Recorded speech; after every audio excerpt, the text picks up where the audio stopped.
Hello everyone and welcome back to my channel. Today we are going to learn about the history of the Tonfa. The Tonfa is a martial arts weapon that is used by martial artists for both offense and defense. It is known for its power to damage the opponent with a single, well-placed blow. It has a convoluted history that is still not fully understood, but one thing is certain, that many used it as a martial art weapon. The Tonfa is a stick that includes a handle where the person can grip it well.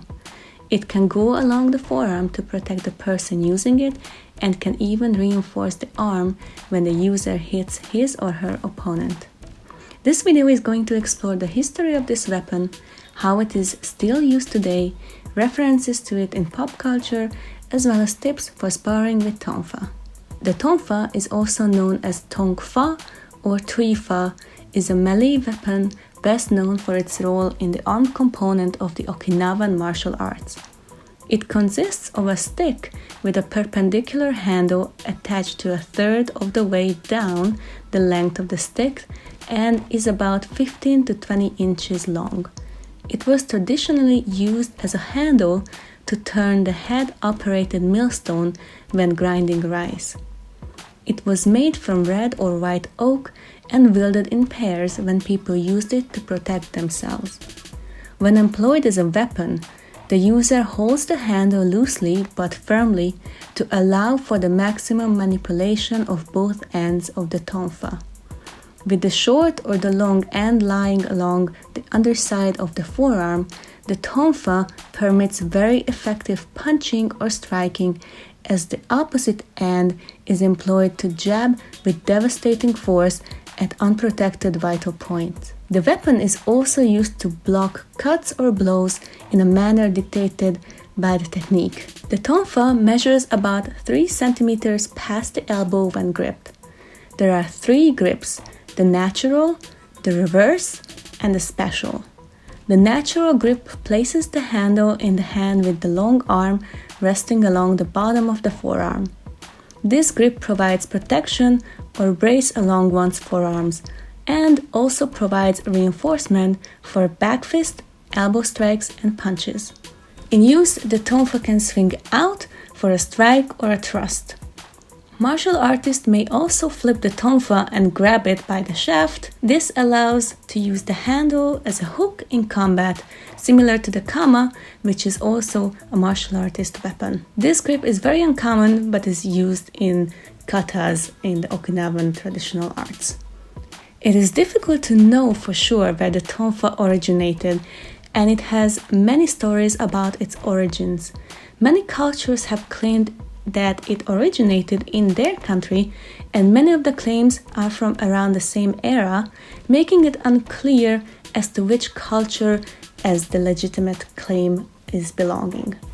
The one claim that has the most evidence is that this martial arts weapon used by the inhabitants of Okinawa.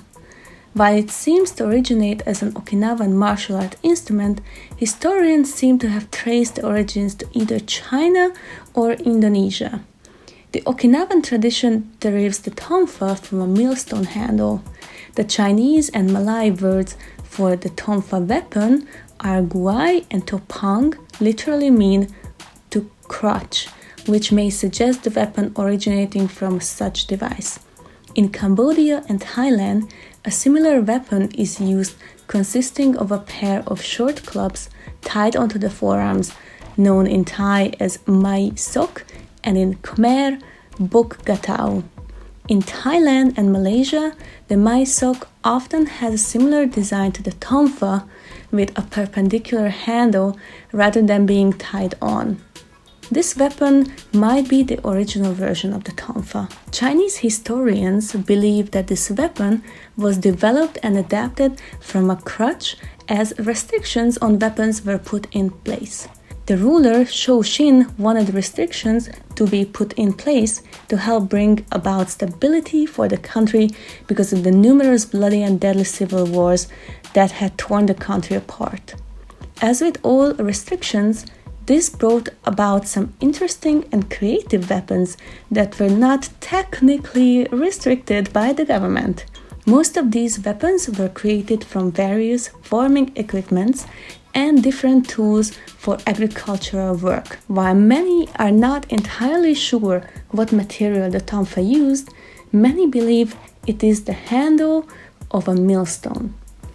These were quite common on farms, and it makes sense as to how available they were for individuals to use and protect themselves. It traditionally was made out of red oak and made in pairs, as it was a two-handed weapon used for people to defend themselves against their opponents. This was also used in the offense many times, as it was quite formidable and could help someone beat an opponent just as easy as the weapons that were restricted by Shoshin. The best example of a modern Tonfa still used as a weapon is the police baton. Police all over the globe use this for riots. This is not a weapon that is usually used against one opponent as in martial arts, but many police forces simply use it for crowd control. This weapon is also used in different martial arts as well. You can find different studios and teachers who will train you in how to effectively and safely use the Tonfa. While the Tonfa is still utilized today for police forces and in martial arts training, it has an incredible movie and TV history. In fact, the Tonfa was upgraded to a science fiction tool in Star Wars. In the Star Wars franchise, the lightsaber Tonfa was used to block other lightsaber attacks, as well as to effectively trap or jab at other Jedi. The Jedi Padawan, later turned Sith apprentice, Maris Brood, used it in pairs to get in close when fighting and defeating her opponents. In closing, while the history of the Tonfa is still debated, one thing is for certain: it is an incredibly powerful tool for both offense and defense. You can find a local martial arts studio and ask if they train individuals in the art of Tonfa. Start training today and become an expert at using this amazing weapon. You can find videos about how to use the Tonfa on my channel. You can click here or here and check them out. Thank you so much for watching, and see you in the next video. Bye!